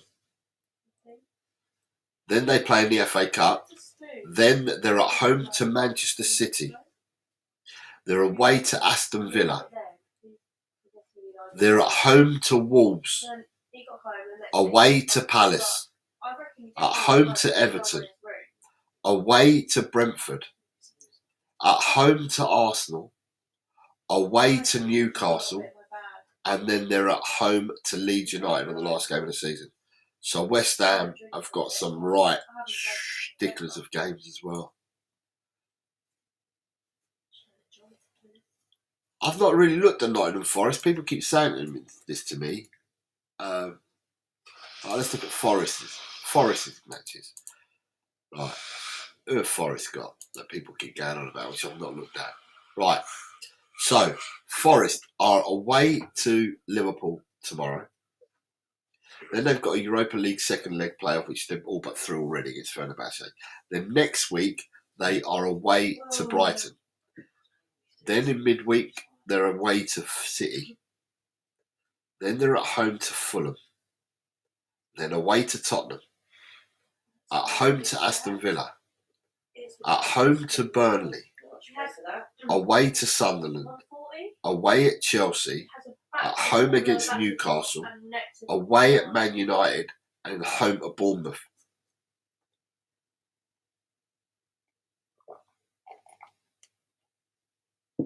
I'm not sure. I think West Ham might have the dodgier games than that. That was his old one. Yeah, there's David. Good evening, David. I hope you're well. Nita says I'm looking for us to win at least 4 games after tomorrow's game. Oh, that makes it 5 games. That makes it 15 points then, Nita. So 5 out of 12 games you're looking to win. Adam says if we beat Forest, Palace and Leeds, we'll be fine in my opinion. I think we've got more than that. I think with the games that we've got left, we have got more than them 3 victories. Starting tomorrow, Adam. Come on, mate. Let's get with the programme. Start tomorrow. David says, yeah, David saying hi, Jose Cobber and chat. Yes. Forest have the hardest run, says Adam. And there's people saying hello to each other. Good afternoon from Spurs. Is that my man Adrian? It is my man Adrian. Good evening. Good afternoon, Adrian. Good afternoon, Adrian. Are you awake, are you? Nice to see you, mate.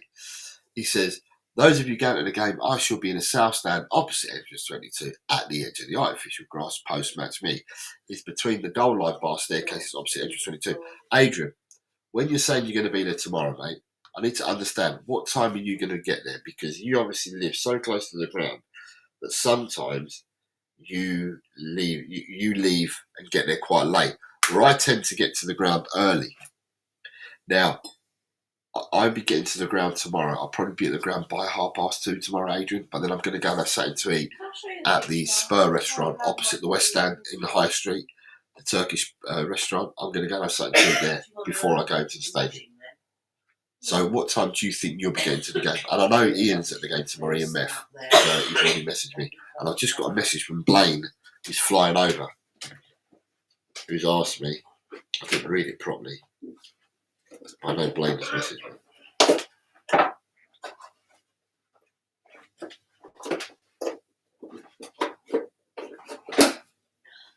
Yeah, Blaine's messaged me. He's got these in. Yeah, Blaine has messaged me. So, yeah, what time will you be there? Yeah. Adam says Forest will have more European games midweek as they won their first leg 3-0, so I really think that will affect them. Quite possibly, Adam, quite possibly. It depends what the owner wants from the team. Does the owner want to get far in Europe? Does the owner want to win in Europe? Did the owner already win? Has the owner already won with Olympiacos? A top with a leather jacket.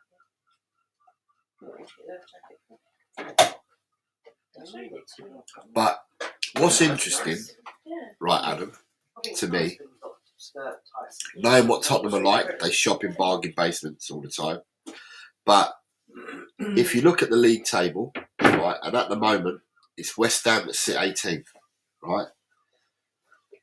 If West Ham went down, and it's a big if, right? If West Ham went down, right, who would you buy I need from one West to Ham? have my Jared Bowen, Go and get what you want. Crysenso, Somerville? But then I think quite a few clubs would be after them too.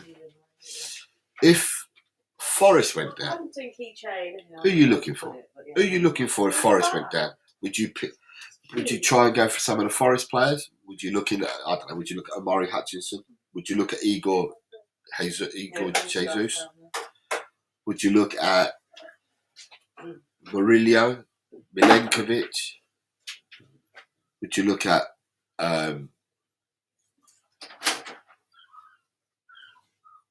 Morgan Gibbs-White, Elliot Anderson? There's quite a few players. So when you look at some of these teams, right? When you look at some of these teams, you look at them and you think, so bloody hell, some of these teams have got decent players. Maybe not decent squads, but they've got some decent players.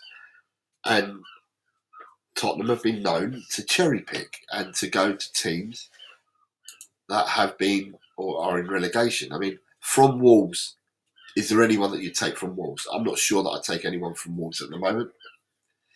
From Burnley, is there anyone that you take from Burnley at the moment? I'm not sure.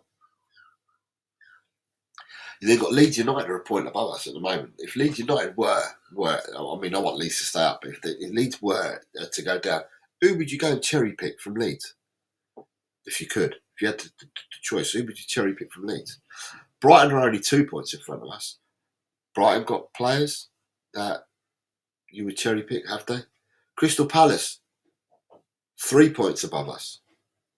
Now, I don't think Crystal Palace are going to go down, and I don't think Brighton are going to go down. But they're or thereabouts. I mean, as I said, you go up to Sunderland, there's a 12-point gap between West Ham and Sunderland, right? 12-point gap between West Ham and Sunderland. So realistically, if there's a 12-point gap, that's a lot of matches, isn't it? That's 4 matches. So if you brought it down to 3 to take it to 33 points, if you took it to Crystal Palace are 8 points in front of West Ham, and they're on 32, and they're 3 in front of us, so they're on 32. Would you cherry pick any players from Crystal Palace if they went down? I mean, who knows? Football was never written on paper, but the way that Glasner's acting at the moment and the way that he's been, is he looking to be sacked? He's not looking to stay there, is he? He's looking to either be sacked or, he's made it clear he's not going to stay beyond the end of the season and that. So, So yeah, you look at this and you've got lots of different players that you can take. Adrian says we'll be meeting Connor, Billy, Steve Silver, Kev Clark, and Ian Meth, and that you're meeting at 1:30. I won't be there at 1:30, Adrian. I'm going to go and see my aunt probably. tomorrow. So therefore, I will be there. The earliest I'd probably be there would be about, it's a 4:30 kickoff. 2:30. I'd say about 3-ish would probably be the time I get there. What do you do for 3 hours? I know you like talking, Adrian, but what do you do for 3 hours, mate? God.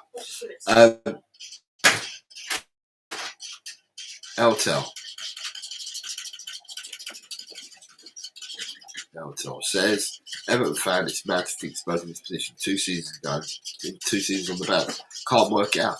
Mate, listen, you flirted with it as well, didn't you? I remember you flirted with it as well. You were there or thereabouts for a few seasons. So, you know, it happens to all of us. You're a big club as well, Everton. Big club, big traditions. And we were fearing for Everton a few seasons back as well. So, you'll have your own reasons why Everton were down there. I'm sure that Everton fans will turn around and say it's mismanagement. Be a bit like other clubs as well. People are going to say it's mismanagement of their clubs, and you know, someone did this and someone did that, and obviously, clubs are down there by design. Clubs are down there by design, whether it's poor management, whether it's poor ownership, whether it's poor player recruitment. Clubs are always down there for a reason. Clubs that are in sync with all the departments tend to fly high and a lot higher up in the league. The ones that have got issues tend to be lower in the league. And, you know, that now can be said for, I think Burnley are down and so are Wolverhampton Wanderers. I can't see Burnley getting out of this now. I think I put up a good fight to get to where they are now, but I just can't see it. Last few games I've not seen enough from Burnley. But for me, Wolves and Burnley are down, but then you've got West Ham are down there, Forest are down there, we're down there, Leeds are down there, Brighton and Crystal Palace. All by design. There's reasons why we're all down there. And it's survival of the fittest, I'm afraid. And at the moment, points-wise, we've got 5-point buffer on West Ham. That could have been a lot worse, by the way, with the last few games, but it is what it is. Eltel said he would, Gibbs White I'd leave alone. Anderson is a maybe for him. At Leeds, he would take Dominic Calvert-Lewin. Will you take him back to Everton? He's done well since he's got to Leeds, hasn't he? He's playing in the matches. They're monitoring on his minutes. So he has been put on the bench for some games as well. So he's done quite well. Eltel also says that Brighton are in a free fall. Ooh, I play with a load of Brighton players because I live down in Sussex, so there's a lot of Brighton down here. And I play with a lot of Brighton fans, and they think that they'll be all right. Rodney Martin says, big up to all. Come on, you Spurs. Good afternoon to you, Rodney, if you are in the UK or are in Europe. I'm going to say good afternoon. If you are in America, Rodney, I'm going to say good morning. If you're on the other side of the Atlantic. If you're down under, I'm going to say good evening. And it might even be good morning for some people down under. Adam says, I would take Bowen, Fernandes and Diouf. From Forest, I would have Anderson and Murillo and Mane from Wolves. Oh, so you would cherry pick Wolves for someone. Okay. Eltel says, it's out of West Ham and Forest, but depends on results. We've been in this position many times as an Everton fan. Like I was saying earlier, he's bad. Forgot the kickoff was at 4:30. Meet at 3 o'clock. That's what I said. I'll be there earlier than that, Adrian, because I'm going to go over and have something to eat at the Spur restaurant. But I could be there in the stadium by about 3 o'clock, I would have thought. Ronnie says, since the 30th of November, Brighton have won 1 league game. They could get sucked in. As I said, the Brighton people, the supporters that I know, the people I play with, and I played with them again last night, they were right. They think they're going to be all right. Eltel, I used to professional scout in the Premier League for Everton and Blackburn Rovers, and I'm a great believer in youth. So you used to be a professional scout in the Premier League for Everton and Blackburn, and you're a great believer in youth. Yeah. Youth, I don't know. I mean, what do you think, Eltel? Do you think youth get a chance nowadays? Or do people just go out and buy the ready-made models already? Because I look at, especially tomorrow if he plays, but Madueke, if he plays tomorrow, he was at Tottenham. And then Rose he couldn't see a told pathway. He left and went to Holland. Chloe told Will, And then from like, Holland's why- brought him back why to Chelsea, and then Chelsea to Joe Arsenal. okay? And he's a And then 50, he was 60 like, million. Well, because she's got a friend. nowadays, as they look at it, he's a 50 or 60 million pound player, you know. I mean, I don't know much about Everton's youth up there at the moment. And Erin and Rose have been arguing. But Tottenham have got a fair few players out on loan at clubs at the moment. And in all honesty, and this is where you've got to be the hard truth, do I think that these players from the loans that they've gone to will actually make a career at Tottenham or even in the Premiership? I'm not sure. I'm not sure. You've got Mikey Moore.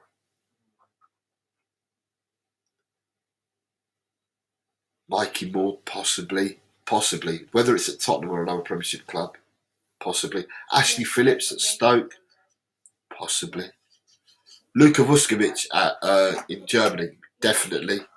But then I look at people like Alfie Devine, I look at Damola Ajayi, and I look at all these other youngsters, all these revered youngsters that we had that won the league, the under-21s league a couple of years back and won double cups 3 seasons ago. I look at them and I think to myself, I've seen them go out on loan and that, and I'm just like, I think to myself, I'm not sure. Looking at your loans, and you've got what's his name, Donnelly, Lancashire. I look at these players and I'm like, I'm not really sure they'll make it at Tottenham, to be honest. So I don't know whether youngsters are given a chance or whether what you do is you go and buy Archie Gray, who's a similar age to some of the youngsters that, you know, have been loaned out or actually left the club. You go and pay 40 million for Archie Gray. You go and pay 12.5 million for a Lucas Bergvall. So what you're doing is you're buying youngsters and paying lots of money for youngsters because you're in the belief that these youngsters are more oven ready than the players that you have in your own academy. And I think a lot of clubs are doing that or have gone and done that. There's certainly a big emphasis on youth, on young players. Worldwide, this is not just here in England, although England does it more than others, but there seems to be a shift in people wanting to buy younger players, probably for sell-on values and to you know. If you, and this is just my thoughts, if you have a great generation of youngsters, surely the youngsters that you have, you want to be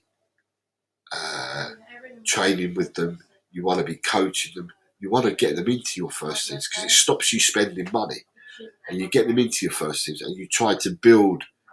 You got to build from the ground upwards. So you can't say you're going to have a title winning or a cup winning team squad straight away. But you know, if you've got young players and they nurture together for a number of years, sprinkle with a bit of proven players, then hopefully that they come good. But how long do you wait for them to come good? Do you know what I mean? It's what I look at. How long are clubs prepared to wait for these players to come good? Or, you know, are they too quick to press the button and say, no, they're not good enough, let's ship them out? I mean, I look at Tottenham at the moment and I look, you've got Matthias Tell, you've got Odegaard, you've got Gray, you've got Bergvall, you've got Papsar, even Mickey van der Ven's only 24. You've got Mickey van der Ven. You've got Vuskovic who's out on loan at the moment. You know, you've got all these players that are young players. Are you going to build your team or your squad around these players going forward in the future, or are you just going to say, well, they've not had a good season this season, so I'm just going to get rid of them and move on? It's difficult. It's a fine balance. Football is cutthroat. I mean, I hear a lot of people. I mean, what do you think, Eltel? But I do hear a lot of people. And what does anyone else think? I hear a lot of people and a lot of pros saying at the moment, and let me make this straight, right? I preferred football years ago to football now, right? Because you had Mavericks in the game. A lot more skill and a lot more quality back in the day than what you have now, in my eyes, right? It's just my opinion.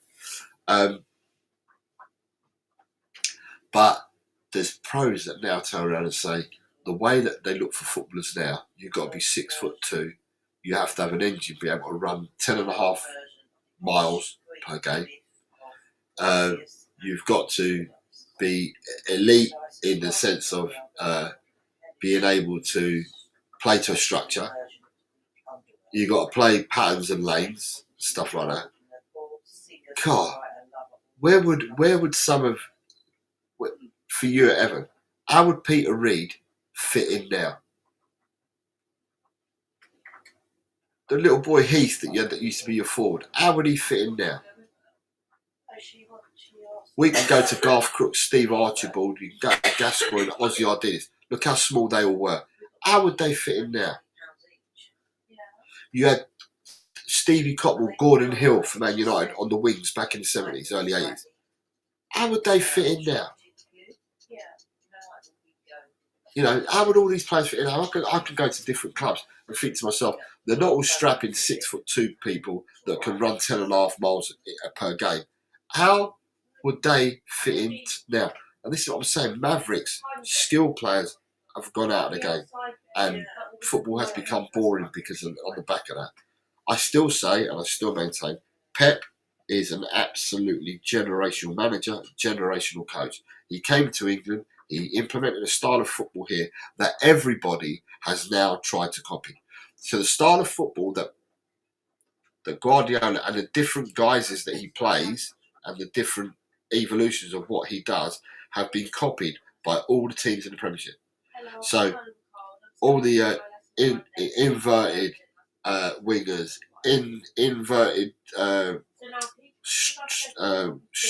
defenders, piling in your midfield, your defenders to make it bigger in midfield. You know, instead of playing a proper centre forward, you're now playing a front three, so you've got wide forwards. All this was done by Pep. Everybody has tried to copy it in one shape or another. High lines, Pep did high lines. Everybody in the Premiership does high lines. Doesn't matter whether you like it or not. Doesn't matter how quick or slow your defence are. Everybody plays high lines in the Premiership. The one thing that would be good for the Premiership is that Pep seemingly, supposedly, he won't be here forever. And I think that when Pep goes, then managers are going to have to think for themselves. They won't have to think because Pep's not there to do the thinking for them. They're not there to copy Pep anymore. They'll have to start thinking for themselves. I miss, and I'll be honest, I miss the old 4-4-2. Having two players in centre midfield, having two wide players that could get past the defender and cross the ball. And if they came in to add more padding into the centre of the pitch, into zone 12 or whatever they call it, just outside, on the outside of the box, if they added more padding, then your fullbacks would run up and down and supply the ammunition for you, and you put crosses in, and you have players that can bloody head a ball. You play with a tall one, a small one, two strikers. You know, at the end of the day, football's been destroyed. It's been destroyed. Eltel says that he didn't want DCL to leave, and then says, no, they buy proven Premier League players. We got Armstrong, quality, and a young kid called Graham, unbelievable. He's scoring for fun in the under-21, and there's more. We will miss Grealish. You don't realise how good it is until you watch him live. I've not missed a game this season so far. You're the show boss. That means brilliant. Yeah, true to say. Mixture of youth and experience. You know when they're ready in this league. You need pace and strength and quick feet. And a football brain, you've got to be a chess player a few moves ahead. You can't tackle now. That's it. Big players. It's not the height, it's how big your best is, like Richarlison. There are no characters in the game anymore, says Eltel. And then he finishes off with good content in the show. Thank you very much. Hope it goes strength to strength. Got to go to Hill Dickinson Stadium to do a pre-match video. Thank you. Eltel, God bless you, mate. And as I said, for match against Man City, I have you for Monday night beating them 2-0. So for Monday night's game, nice day in Liverpool, sunny for once. I see you know the weather forecast already. Oh, fantastic. Right, people, with that, I am going to scoot. I'm going to shoot off. I'm going to do whatever. I don't know, I've not even asked the wife what she wants to do yet, but the wife has dropped off my daughter at the station to get a train to work. So I'm going to do things with my wife and my other daughter who's just turned up, and see what today brings us. But I wish you all the very best, to each and every one of you. Thank you for tuning in. I need to thank Peter Kagayas for gifting 5 channel memberships, and I need to also thank Ronnie for re-becoming a member of the show. And I will do your predictions and I will get them in for you. So, people, tomorrow we play Arsenal. I look forward to getting 3 points. We need 3 points. I want 3 points. I want a smile back on our faces. So with that, I'm going to love you and leave you long. And as always, finish it off with, come on, you Spurs. Take care, everyone. See you later. Bye-bye.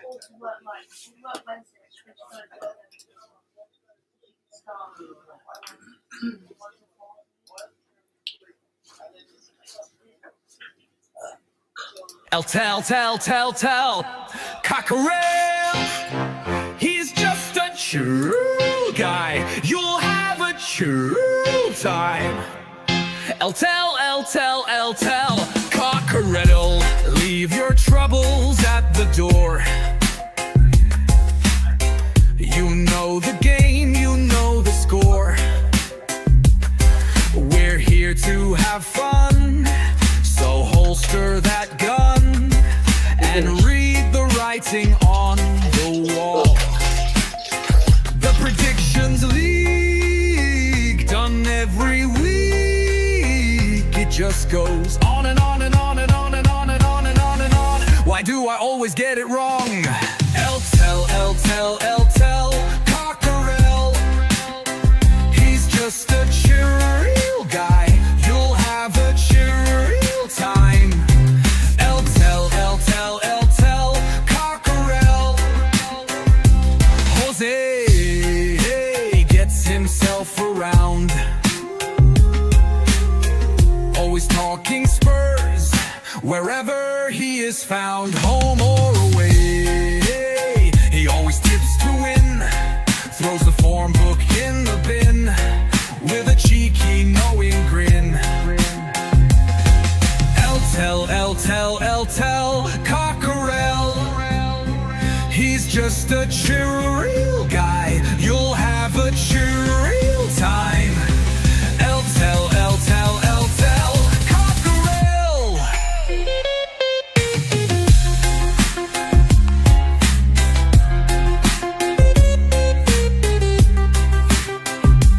The Predictions League, done every week. It just goes on and on and on and on. Why do I always get it wrong? Every time I play along. Tell, Cockerel, the show is so chilled. Your time is well filled. If you want good friendly chat, then here's where it's at. Tell, Cockerel.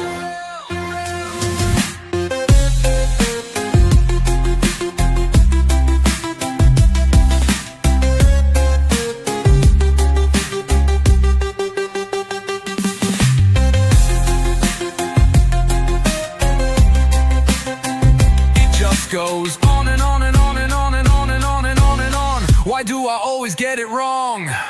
Tell, Cockerel, the show is so chill. Your time is well filled. If you want good friendly chat, then here's where it's at.